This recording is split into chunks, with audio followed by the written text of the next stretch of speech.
Welcome student, today I explain chapter 12 friction. आज हम chapter 12 friction के बारे में पढ़ेंगे। अब ये फ्रिक्शन क्या होता है? फ्रिक्शन के बारे में सबसे पहले हम ये समझ लें कि फ्रिक्शन है क्या। चैप्टर को समझने पहले लास्ट टाइम भी मैंने आपको कीवर्ड्स और वर्ड्स एक्सप्लेन समझ किए थे, ठीक है। तो उसके अकॉर्डिंग आपको मोस्ट ऑफ चैप्टर समझ में आ गया होगा, ठीक है। तो हम फ्रिक्शन एक क्या है वो समझिए।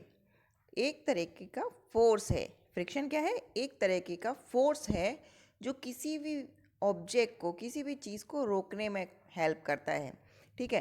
फॉर एग्जांपल आपके जो अभी हैंड है, ठीक है, आप अगर अपने दोनों हथेलियों को, है ना, पाम को, आप हथेलियों को आपस में रगड़ेंगे, बहुत ज़ोर से एक दूसरे को रब करेंगे हथेली में, तो क्या होगा? बीच में हाथ आपके गर्म हो जाएंगे, ठीक है। तो हाथ गर्म हो जाते हैं, उससे क्या होता है कि अगर आपने अपने हथेलियों को बहुत तेज़ी से घिसा तो उसमें हीट प्रोड्यूस हुई, ठीक है। तो हीट प्रोड्यूस हुई यानी किसी चीज़ के घिसने की चीज़ को ही हम फ्रिक्शन बोल सकते हैं। फ्रिक्शन यानी अगर एक उसमें फोर्स आगे की तरफ यानी चल रहा है तो एक फोर्स उसमें पीछे की तरफ भी काम कर रहा है जो उसको रोकने के लिए हेल्प करेगा, ठीक है। अब ज़मीन पे गिरी हुई कोई भी बॉल है तो आपने देखा होगा कि वो लुढ़कती हुई जा रही है, जितना आपने फोर्स उस पर लगाया तो वो लुढ़कती हुई जा रही है, लेकिन एक समय पे वो रुक जाएगी, ठीक है ना। अब रुकी क्यों वो? हमने तो उसको फेंका था ना, बट वो रुकी क्यों? क्यों रुकी? क्योंकि ज़मीन के ऊपर जो फोर्स है वो उसको रोकने में हेल्प कर रहा है, यानी अपोजिट फोर्स दे रहा है उसको कि वो रुके। इसलिए जितना फोर्स हम लगाएंगे उतनी देर वो रोलिंग करेगी, उसके बाद वो स्टॉप हो जाएगी, ठीक है ना। तो फ्रिक्शन यानी किसी चीज़ दो वस्तु जब एक दूसरे में घर्षण होता है यानी फ्रिक्शन होता है तो उसको हम फ्रिक्शन कहते हैं कि उसमें हीट भी प्रोड्यूस होती है। चलो अब दूसरा एग्जांपल भी देख लेते हैं। जैसे कि कोई भी मशीन है, जब मशीन जब चलती हैं तो उसके अंदर के पार्ट्स काफ़ी समय देखा होगा आपने कि वो हीट हो जाते हैं। यानी अगर कोई भी स्क्रू है वो सब आपस में जब चलती है मशीन तो उसमें घिसाव एक उत्पन्न होता है, तो उसको क्या बोलते हैं? फ्रिक्शन, ठीक है। इसलिए तो काफ़ी समय अगर मशीन पुरानी हो जाती है तो उसके जो पार्ट्स होते हैं वो घिस जाते हैं। क्यों घिस जाते हैं? क्योंकि वो आपस में रगड़ते रहे तो एक टाइम पे वो कमज़ोर हो जाएंगे और घिस जाएंगे, ठीक है। तो आप ये काफ़ी सारी चीज़ भी हम इस चैप्टर में पढ़ेंगे। तो आइए स्टार्ट करते हैं chapter friction. You might have seen a driver of a car or a truck slowing down the vehicle at a traffic signal. आपने देखा होगा कि कोई भी कार है, कोई कार ड्राइवर है, कोई भी ट्रक का या कार का, तो वो धीरे धीरे अपनी गाड़ी को ट्रैफिक सिग्नल पे स्लो करता है। यू टू आप भी करते होंगे, slow down your bicycle whenever needed by applying brakes. जब आपको ब्रेक लगाना है उससे पहले आप गाड़ी की गति को क्या करेंगे? स्लो कर देंगे। Have you ever thought why a vehicle slow down when the brakes are applied? आपको साइकिल को स्लो क्यों करना पड़ता है जब आप उस पर ब्रेक लगाएंगे? नॉट ओनली व्हीकल, खाली व्हीकल में ही नहीं, यानी वाहनों में ही नहीं, any object moving over the surface of another object slow down when no external force in applied on it. कोई भी वस्तु जो ज़मीन पे घूम रही है या उसको फेंका गया है वो एक समय पे रुक जाएगी, भले उस पर कोई भी एक्सटर्नल फोर्स नहीं लगाया यानी बाहरी बल नहीं लगाया तो भी। फाइनली इट स्टॉप, रुक जाएगा। Have you not seen a moving ball on the ground stopping after some time? जो मैंने अभी एग्जांपल दिया था कि कोई भी बॉल है ज़मीन पे अगर लुढ़क रही है एक समय पे वो रुक जाएगी। Why do we slip when we step on a banana peel? क्यों फिसल जाते हैं आप जब आपका पैर कोई भी बनाना पील यानी कि केले के छिलके के ऊपर आ जाता है? Why it is difficult to walk on a smooth on wet floor? क्यों बहुत परेशानी होती है जब फ्लोर यानी ज़मीन गीली हो या बहुत ही स्मूथ हो या चिकनी हो? You will find the answer to such question in the chapter. ये सारे क्वेश्चन के चैप्टर में हम आंसर्स पढ़ेंगे। फोर्स ऑफ फ्रिक्शन, पहला पॉइंट है हमारा फोर्स ऑफ फ्रिक्शन। फ्रिक्शन का जो फोर्स है वो क्या है? ठीक है, यहाँ पे हम आपको एक एक्टिविटी दी हुई है, ठीक है। ये एक्टिविटी हमको क्या शो कर रही है कि ये जो बुक है, ठीक है ना, बुक को ऐसे ही रखा हुआ है, अगर आप उसको धक्का मारेंगे, ठीक है, अगर आपने उसको पुश किया तो वो थोड़ी देर दूर जाके रुक जाएगी, बट और ठीक है, तो अगर आपने दूसरी तरफ भी इसी तरह से हाथ रखा हुआ है तो वो आगे नहीं जाएगी। यानी आपने, अब देखिए मैं आपको एक्सप्लेन करती हूँ, इस साइड से अगर आप उसको पुश करेंगे तो वो आगे की साइड जाएगी। बट अगर आपने यहाँ पे अपना एक दूसरा हाथ रखा हुआ है तो वो आगे की साइड नहीं जाएगी। ठीक है, तो इस तरह से ये एक एग्जाम्पल आपको दिया हुआ है। You saw that if you apply the force along the left, अगर आप कोई भी फोर्स वहाँ पे लगाते हैं, friction act along the right, यानी फ्रिक्शन जो है वो आगे की साइड काम करता है। If you apply the force along the right, the friction act along the left. अगर आप देखो कोई भी आप राइट साइड से अगर फोर्स लगा रहे हैं तो फ्रिक्शन फोर्स लेफ्ट से काम करेगा। ठीक है, in both case the friction oppose the motion of the book, यानी अगर आप बुक को लेफ्ट से फेंक रहे हैं तो फ्रिक्शन राइट की तरफ काम करेगा, अगर राइट से आप बुक को धक्का दे रहे हैं लेफ्ट की तरफ तो लेफ्ट की तरफ फ्रिक्शन फोर्स काम करेगा, यानी अपोजिट साइड। आप जिस साइड किसी भी चीज़ को धक्का दे रहे हैं तो उसकी दूसरी तरफ एक फ्रिक्शन फोर्स है जो उस चीज़ को रोकने में या मदद कर रहा है, यानी उसको स्टॉप कर रहा है।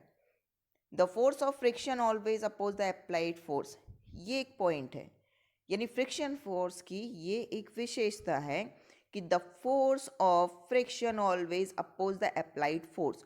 फोर्स ऑफ फ्रिक्शन हमेशा, हमने यहाँ से फोर्स लगाया है तो उसके अपोजिट ही होगा फ्रिक्शन। ठीक है, यानी फ्रिक्शन उसके अपोजिट होगा। इन the above activity the force of friction act between the surface of the book and surface of the table, यानी फोर्स ऑफ फ्रिक्शन, अगर ये एक्टिविटी हमने जो देखी इसमें क्या था कि जो फोर्स ऑफ फ्रिक्शन हो रहा है वो बुक और टेबल की सरफेस के बीच में हो रहा है। ठीक है, अब ये देखिए टेबल है जैसे अभी दिखा है आपको। ठीक है, टेबल के ऊपर बुक रखा हुआ है तो यहाँ पे फोर्स ऑफ फ्रिक्शन एकदम कॉर्नर पे नीचे फोर्स ऑफ फ्रिक्शन यूज़ करा है। बुक को आप इधर फेंकेंगे तो फोर्स ऑफ फ्रिक्शन इधर से वर्क करेगा, और अगर आप फोर्स ऑफ फ्रिक्शन दूसरी साइड से कर रहे हैं तो force of friction opposite side से वर्क करेगा। Is the friction the same for all the surface, अब यहाँ पे एक क्वेश्चन पूछा गया, क्या फ्रिक्शन जो है वो हमेशा एक जैसा ही रहता है, सरफेस कोई भी हो चाहे रफ हो या स्मूथ हो? नहीं।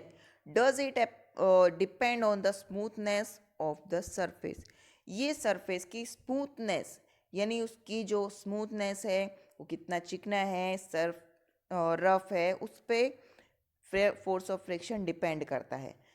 लेट अस फाइंड आउट, हम देख लेते हैं इसको भी। Friction affecting factors affecting friction. अब कौन कौन से फैक्टर हैं जो अफेक्ट करते हैं फ्रिक्शन को? ठीक है, यहाँ पे एक एक्टिविटी दी है, tie a string around the brick, यानी आपको एक जो स्ट्रिंग है उस पर एक बांध देनी है ईंट। Pull the brick by a string balance, उसको खींचना है। ठीक है, you need to apply some force, note down the reading on the spring balance when the brick just begin to move. आपको खाली रीडिंग लिखना है कि कहाँ से मूव करना स्टार्ट किया, जैसे आपने खींचा स्ट्रिंग से ईंट को, ब्रिक को, कहाँ से उसने आगे की तरफ बढ़ना स्टार्ट किया। It give you measure of the force of friction between the surface of the brick and floor, ये एक आपको फ्रिक्शन ज़मीन के ईंट के बीच में जो लग रहा है वो आपको बताया जाएगा। Now wrap a piece of polythene around the brick, अब आपको क्या करना है, जो ब्रिक लिया है आपने, जो ईंट लिया है उसको पॉलीथीन से कवर कर दो। ठीक है, do you observe any different in the reading of the spring balance in the above two case. अब आपको देखना है कि आपने जो उसको खींचा है ना वापस से ईंट को, वो कितनी तेज़ी से आ जाएगी, आपको कम फोर्स लगाना पड़ेगा। ठीक है ना। For this difference repeat this activity wrapping the piece of jute bag around the brick, इसी तरह से आपको जूट बैग यानी जो बोरी होती है उसको रैप करके लेना है, तो आपको ऑब्जर्व करना है। ठीक है, अब स्प्रिंग बैलेंस क्या होता है, यहाँ पे आपको एक डायग्राम दे रखा है कि स्प्रिंग बैलेंस क्या होता है। ये वेट जो वजन होता है उसको तोलने के लिए काम किया आता है। ठीक है, आगे चलते हैं हम, यहाँ पे कुछ बच्चों की एक्टिविटी दी है। ठीक है, इसमें क्या एक्टिविटी दी है, देखिए ये दो स्टूडेंट हैं, वो क्या कर रहे हैं क्लास में, आप एक एक्टिविटी दी है तो यहाँ पे एक बुक रखा हुआ है। ठीक है, बुक के ऊपर जब पेंसिल को टेबल के ऊपर इस तरह से रोलिंग कराया जा रहा है तो पेंसिल यहाँ तक जा रही है। ठीक है, यही एक्टिविटी यहाँ पे रफ पेपर बिछा दिया है। ठीक है, अब पेपर बिछा देने के बाद ये रफ पेपर बिछा दिया, वापस से पेंसिल को रोलिंग किया गया और ये यहीं पे स्टॉप हो गया। देखो ये रफ पेपर है, रफ पेपर यानी जो स्मूथ नहीं होता है वो पेपर है। तो यानी पेंसिल ज़्यादा देर तक आगे तक मूव नहीं हुआ। तो यानी जो फ्रिक्शन में क्या होता है, जो सतह होती है उसका भी बहुत बड़ा रोल होता है कि वो स्मूथ है कि रफ है। यहीं पे आपको एक्सप्लेन किया गया है, ये पूरा उसी के बारे में बताया गया है। ठीक है, अब friction is caused by the irregularities on the surface in contact. Even those surfaces which appear with smooth have the large number of minutes irregularities of them. Irregularities on the two surface look into the another. यानी आपको irregularities किस चीज़ को बोला गया है कि यानी वहाँ पे कितना रफ सरफेस था, उसकी वजह से ऑब्जेक्ट जल्दी स्टॉप हो जाता है। ठीक है, we have to apply a force to overcome interlocking. अब देखिए यहाँ पे एक वर्ड आया है इंटरलॉकिंग। अब इंटरलॉकिंग को मैं एक्सप्लेन कर देती हूँ। ठीक है, अगर कोई भी ऑब्जेक्ट है, जब बहुत ध्यान से देखा जाएगा तो उनकी नीचे की सरफेस यानी बहुत माइक्रोस्कोपिक, तो इस तरीके से नुकीली नुकीली होती है उनकी सरफेस। अब ये चलो बुक की सरफेस हो गई, हम मान लेते हैं ये हो गई कोई भी ऑब्जेक्ट यानी बुक का ये सरफेस हो गया। ठीक है,